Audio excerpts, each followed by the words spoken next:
What is going on, Goombas? My name is Michael James. I'm a published author and full-time writer, and today we are diving into my writing journal again. I took a month off because, mainly because I was just busy, but I also took a break from reading about writing, but then I was back on the grind, so we've read a ton of The Writer's Journey once again for another month, wrote a bunch of notes, and we're going to go over those notes together, and hopefully you learned something. So before we dive in, grab yourself a cozy writing sweater, and let's get right into it.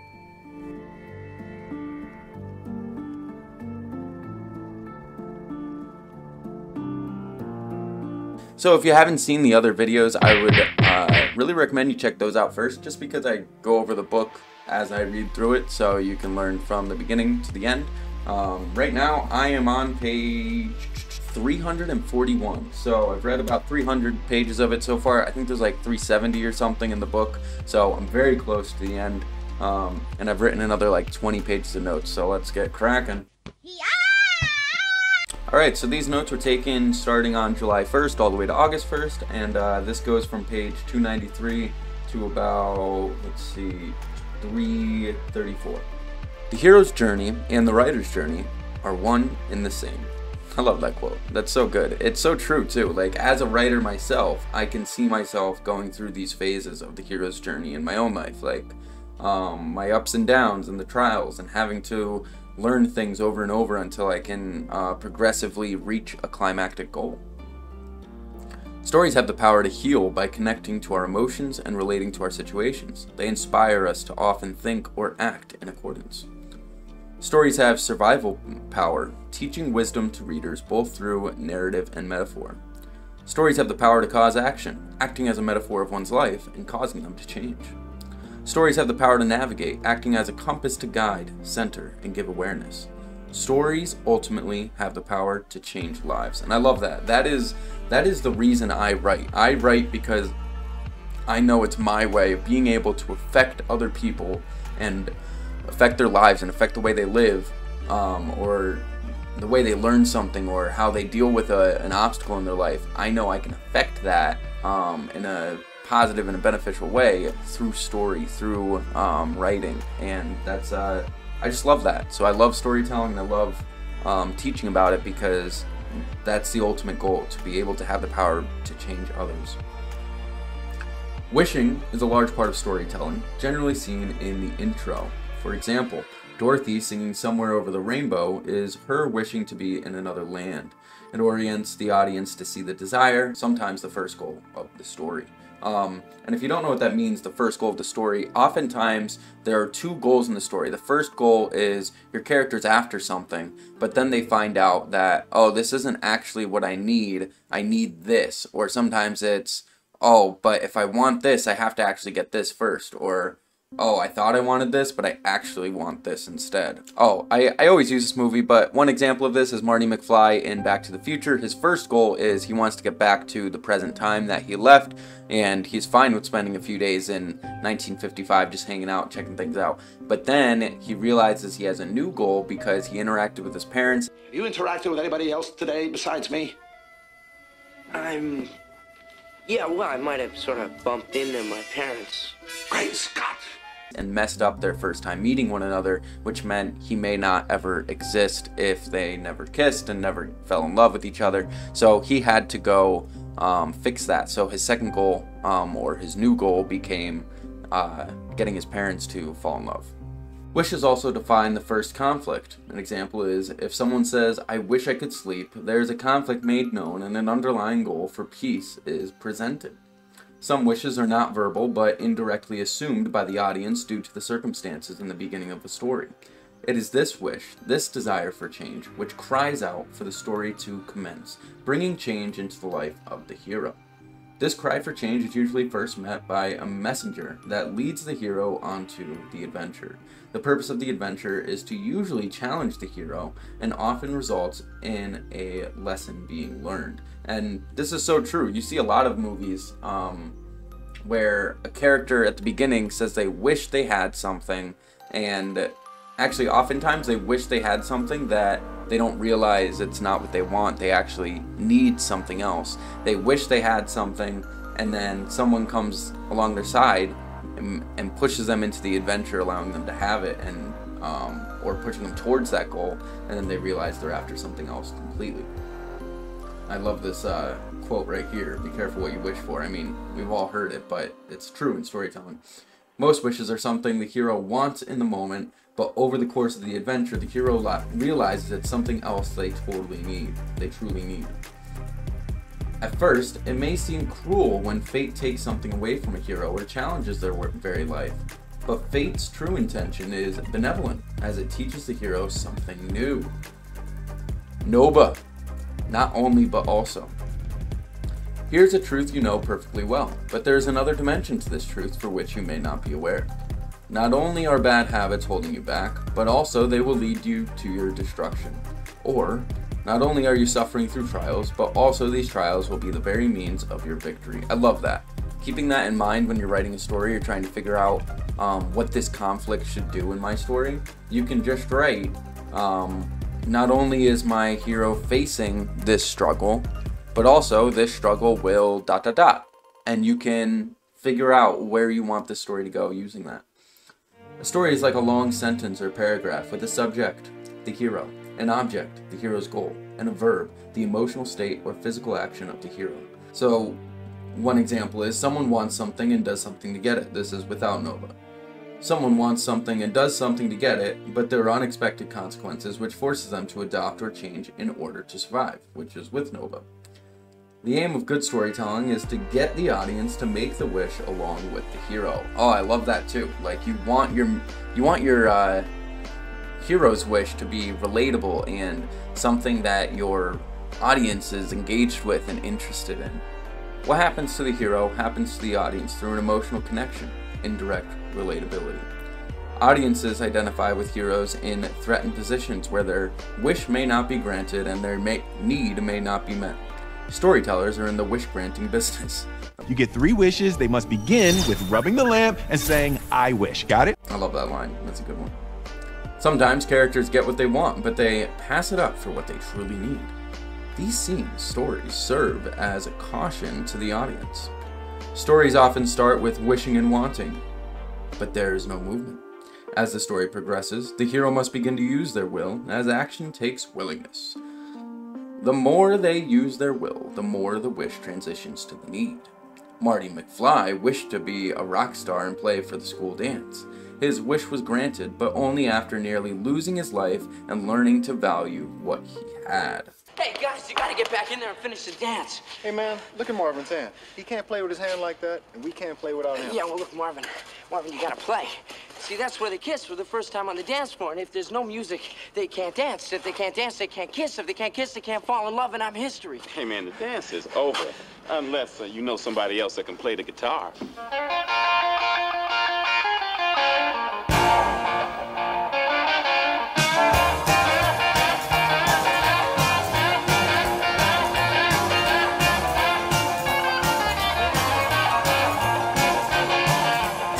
Gotta love Back to the Future. It's one of the best movies ever. If you haven't seen it, I don't know what you're doing. It's a classic.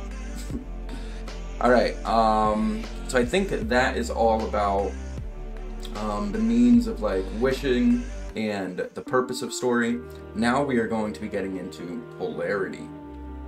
So, polarity, essential to storytelling, governed by a few rules, able to generate infinite conflicts, complexity, and audience involvement. While it is true that a story needs a sense of oneness, completeness, or wholeness, which is created by an overarching theme, the spine of the story, a story also needs a sense of two-ness, which is polarity, which is a duality causing tension and movement. The existence of one implies the existence of two. For example, if you create a hero, you have automatically created his opposite or opposing force. The more known about that character reveals the more that can contradict him. Once this realization is made known, the antagonists and obstacles can fall into place. Another example. If a story is all about trust, the opposite, suspicion, has already become a factor, an opposing threat, opposite of the theme and goal of the story. Opposites are necessary as they create conflict. This is so important when you're writing stories because realizing this opens the door for so many different things that can take place in your story. So when you think about, if you're writing a story that's all about how, you know, a character has to embrace power, then it's important that they learn about being powerless, and you show the contrast between those two. If it's a drama about two lovers that are in a trustworthy relationship, then suspicion and lying and name calling and arguments, all of these things that don't go along with trust, are the polar opposites, the polarity in this story that's going to cause attention, and they threaten the relationship of these two lovers. Oh, nice, nice. We're coming up to a diagram. You know, I love my diagrams. Wishes also have opposites. If a hero wishes to find treasure, it's likely someone also wishes they do not. Sometimes characters are tugged between two desires, like revenge and forgiveness. So here is the polarized system, the positive pole and the negative pole. That's about it. That diagram is really simple, so I don't have much to say about it, unfortunately. Polarities create potential for contrast, conflict, challenge, and or comprehend. Polarity is common in life. Left and right and wrong, up and down, space and earth, normal and weird. Polarity can be good or bad. Sometimes it is good to see things black and white, but it can be restrictive if that also means ignore gray. So now we're going to go over the rules of polarity, and I think that's basically the rest of all these notes, and there's 16 of them. So let's get over these. Number 1, opposites attract. The contrast of two characters clashing can attract the audience. They complete one another. Oftentimes the contrast of two characters will first cause them to oppose one another before realizing they need something the other has. For example, poor boy and rich girl fall in love. Sometimes it is the circumstances that draw two opposing forces together. For example, hero and villain seeking the same value for different reasons. Lastly, opposing perceptions can be drawn together. For example, two nations going to war. So that is rule number 1, opposites attract. Rule number 2, polarized conflicts attract the audience. Conflict is fascinating, especially when it's two people or forces drawn together to learn from their differences. Rule number 3, polarity creates suspense. Who's right? Whose worldview will triumph? Who will win? What will be the consequence? Rule 4, polarity can reverse itself. As conflict ramps up, there's a chance that force that draws two together may flip, causing them to repulse. For example, two attracted lovers may repulse after an argument or after new information is leaked. Repulsions may only happen for a short time, or it may be permanent from a twist in a story. Either way, tension is formed, making for a good drama.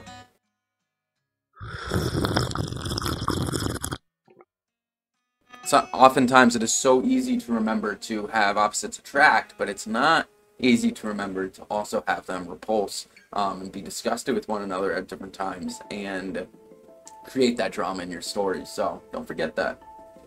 Rule number 5, reversals of fortune. Some reversals of polarity happen when things go from good to bad, luck to bad luck, rich to poor, happy to sad, or vice versa. There are usually 3 to 4 big reversals like this for a main character, but these are often seen for numerous characters throughout a story. Underdog wins, sudden setbacks, shift in power. I just watched a movie about a boy with schizophrenia disease or mental illness. That one made me think of how some people win and lose in life. Oh, and another movie I just watched, another drama. I don't remember the name of this one either, but it's about a father and daughter that go on a road trip, and it's the same thing. There's like reversals of fortune for multiple characters. Multiple characters win or lose when you don't think that they should, or you were surprised that they're the loser or the winner in the end. It was very interesting to see that. So reversals of fortune is very powerful, something that can definitely be used in storytelling. Aristotle says the sudden reversal of a situation for the protagonist can produce the desirable emotions of pity and terror in the audience. A reversal is when a character's situation swaps between polarity, fortune and misfortune, victory and defeat, overcoming and failing. As reversals add up, they build power and tension until they explode, which is the catharsis. And I love that because it's so true. We see in stories where sometimes where, you know, maybe someone, I'm trying to think of a story that explains this. I'll probably put something on the screen to illustrate what I'm saying, but maybe you have a poor kid that becomes rich or cheats the system in some way, and he's looking on top of his game, you know, that's what he's always wanted. But this builds up tension because you know that's not him. You know he's supposed to be the poor kid that doesn't make any money, that doesn't get by in life, hanging out with the cool crowd. And you know that the tension's building because something's about to happen. You know, he's going to lose it all. You know it's going to happen, you just don't know how yet. There's a lot of movies built around that polarity. You sure about that, Carl? I'll tell you what I am sure of. You're going to get caught. One way or another. It's a mathematical fact. It's like Vegas. The house always wins. Rule 6, recognition. This type of polarity takes place when something, usually a character's identity, is revealed. Example, Mrs. Doubtfire. This type of reversal often takes place at the end, a climactic scene. Oh my God. Here! Come on!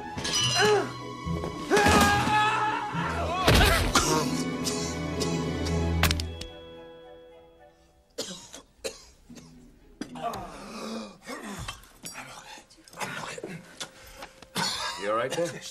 Almost lost you.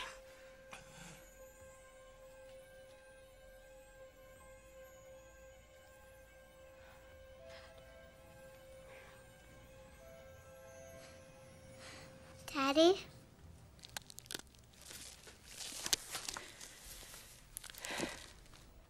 Yeah, honey. It's me.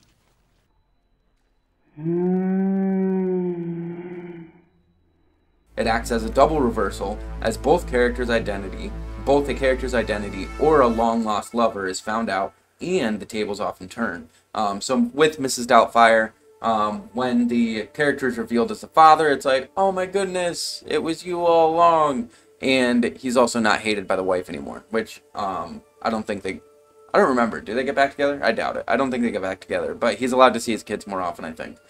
So like, in that movie, it's like a double reversal because he wasn't allowed to see his kids, and he swapped his identity. So, both those things. Rule number 7, romantic reversals. Lovers often go back and forth between attraction and repulsion, trust and suspicion. This happens when characters have a love-hate relationship that's based on the surface and slowly becomes deeper from the time together and apart. Rule 8, polarity and character arcs. This type of polarity is commonly seen in two-hander stories. Two-hander is a story with two protagonists seeking the same outer goal that are in an antagonistic relationship due to a polarizing relationship. So an example of this would be good cop and bad cop. So a great example of this is Tommy Boy, where you have an underachieving big chubby guy. He teams up with this accountant that is, you know, thin built, but he is smart, like he's book smart, he did the right things in school and stuff, and they have to work together to try to save the family business. And that movie's just really funny. But that's a great example of a two-hander story. Right. It's a clip, huh? Are you sure? All right, now, it's sale time, so remember, we don't take No from anyone. No? We don't take no prisoners. We don't take no for an answer. Oh, yeah. We don't take no for an answer. The polarity is on an inner emotional level of the story, caused by differences in things like worldview, lifestyles, backgrounds, etc. So examples of this would be sloppy versus neat, brave versus cowardly, passive versus active, planner versus spontaneous. So if you want to write a story like this, then these are some of the things that you can think about that you could add into your story. A polarized relationship of opposites may temporarily reach a state of equilibrium. This balance often ends when one side exerts more force towards the other, or one side begins to oppose the other more aggressively. This leads to the doctrine of change, which says that enough force from the opposite can lead one to align with its opposite.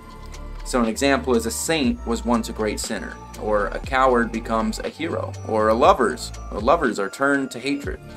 sometimes gradually, sometimes drastically, sometimes permanently, sometimes briefly. Enough time spent with an opposite can lead to change. I don't think I wrote this in my notes. It was talking about how the doctrine of change is a Chinese belief, I guess, and it lines up with yin and yang.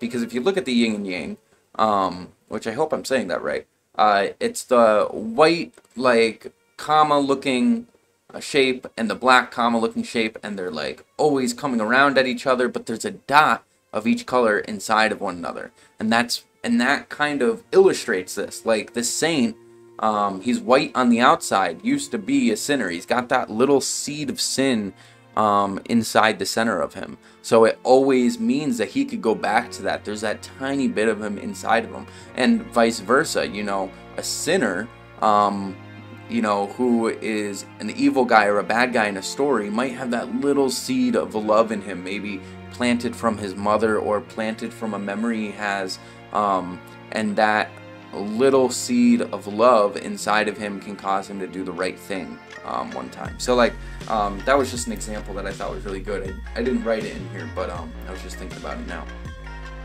Alright, rule 9. The other end of the spectrum.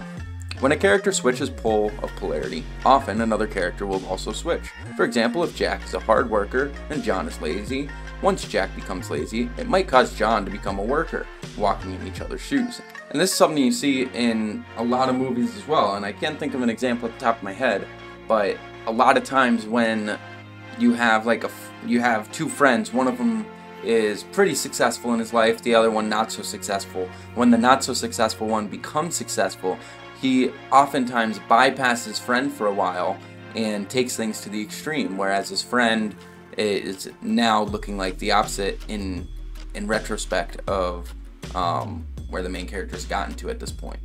Rule 10. Going to extremes.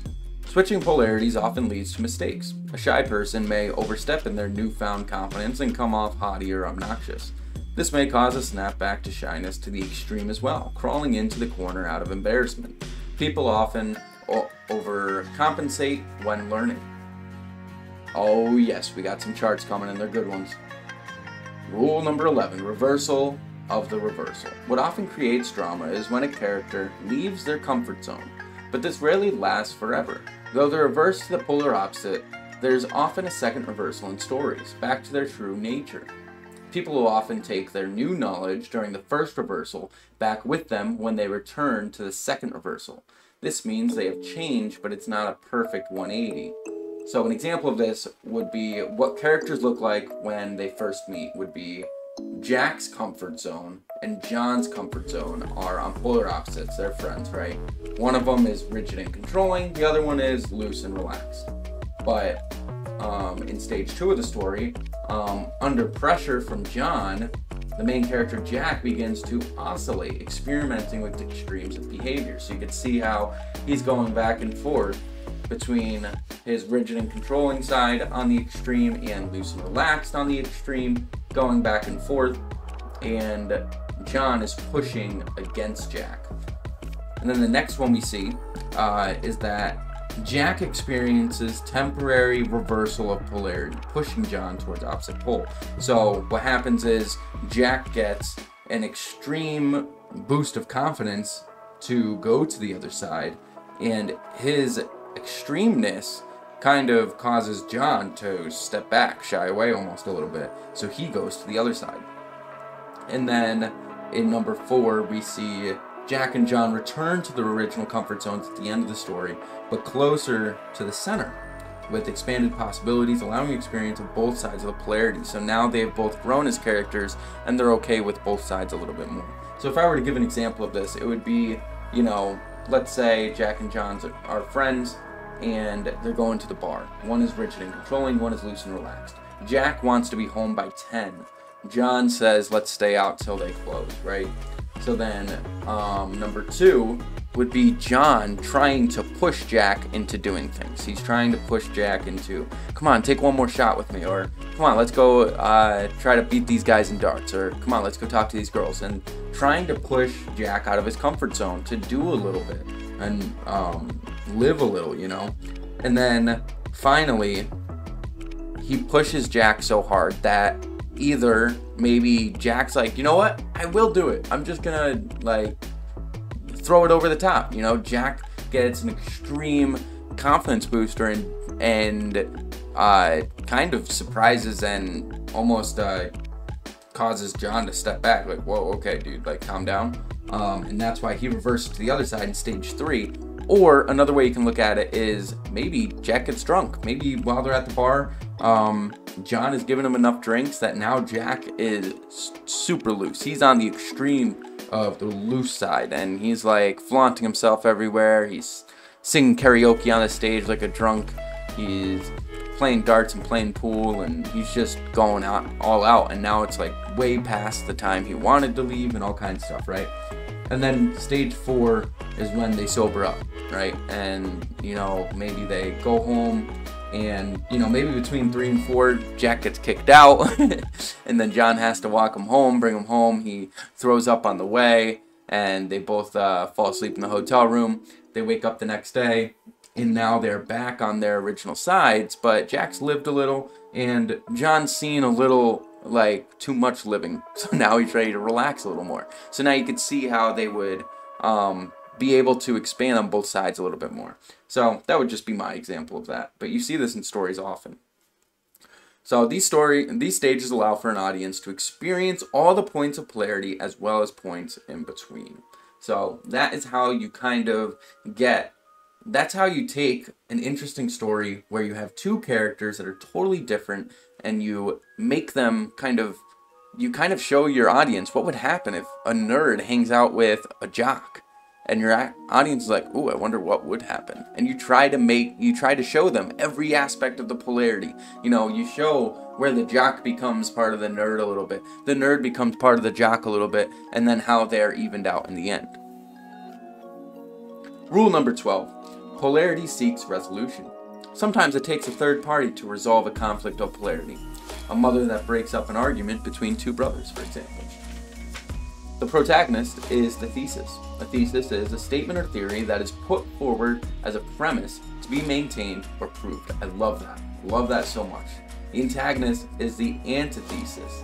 Antithesis is a person or a thing that is the direct opposite of someone or something else. Love that again. And then whomever or whatever resolves the conflict is the synthesis. A synthesis is the combination of ideas to form a theory or system, or the final stage in the process of reasoning, in which a new idea resolves the conflict between a thesis and an antithesis. So a synthesis is either combining two ideas to make resolution, or giving a third new idea as a resolution. And I love these terms because they're so helpful. If you think of your protagonist as a thesis, what is his statement or theory that he is putting forward in his life and trying to maintain or prove throughout the story? And that would help you figure out what is the antagonist's antithesis and what is he trying to prove against the main character.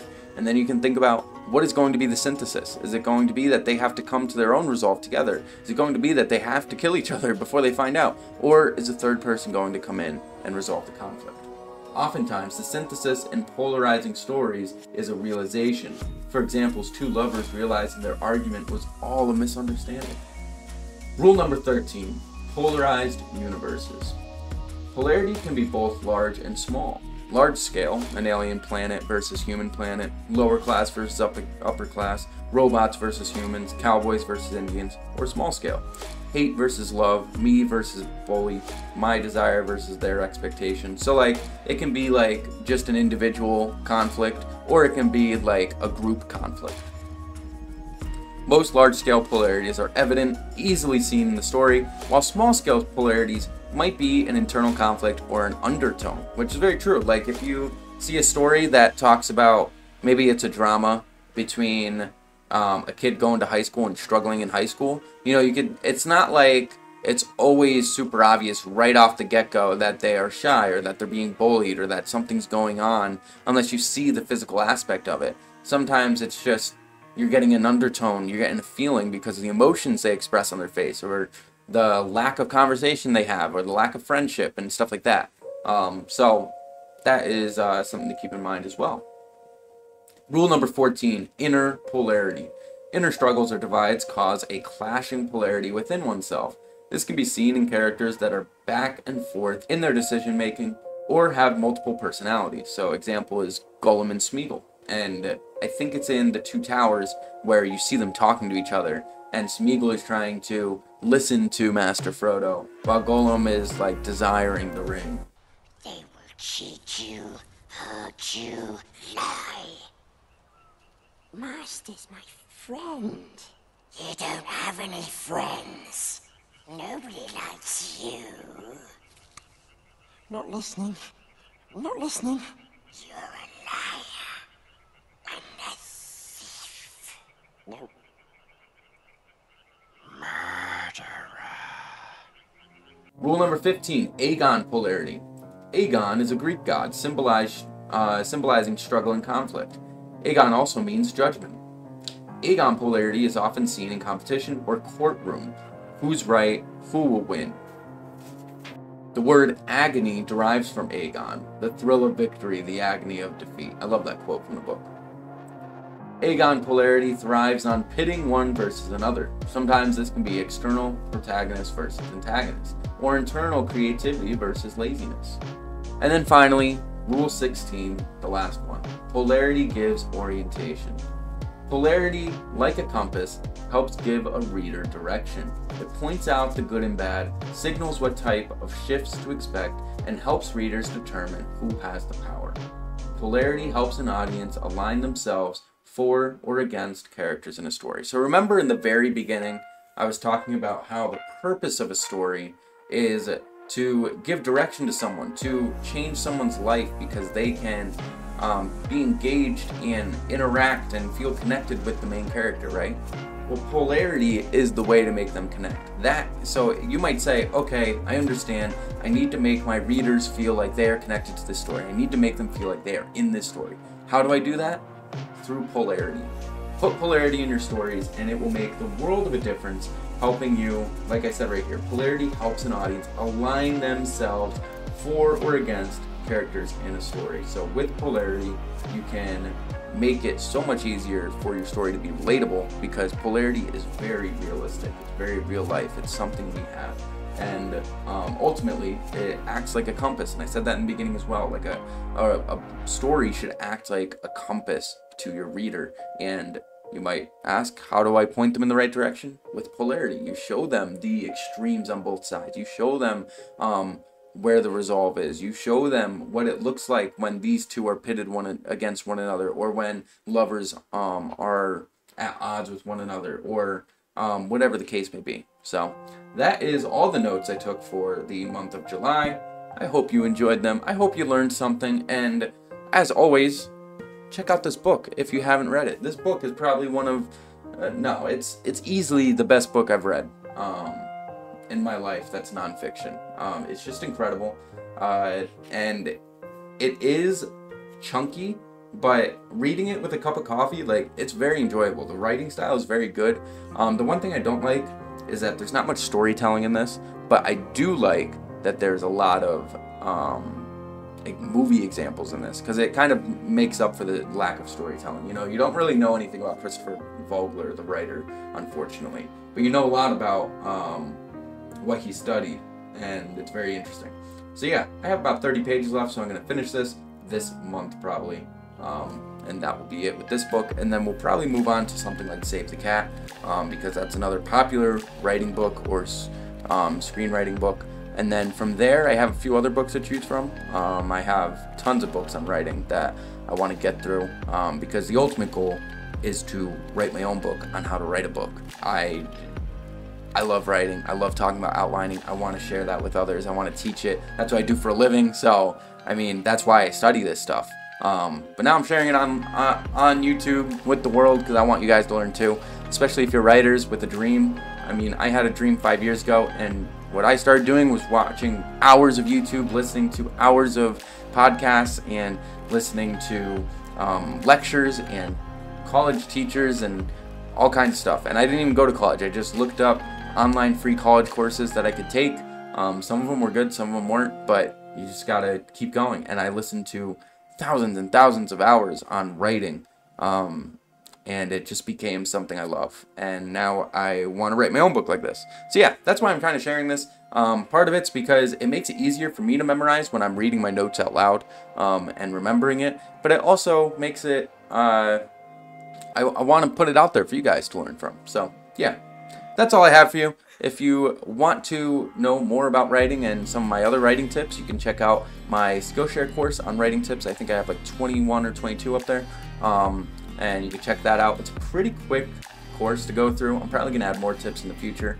I also have 2 PDF booklets that are on how to write a book and my top 20 fiction writing tips. If you want those, let me know. You can either comment below, or I'm sure you can find a way to contact me through social media or something, and I can get you a copy of that.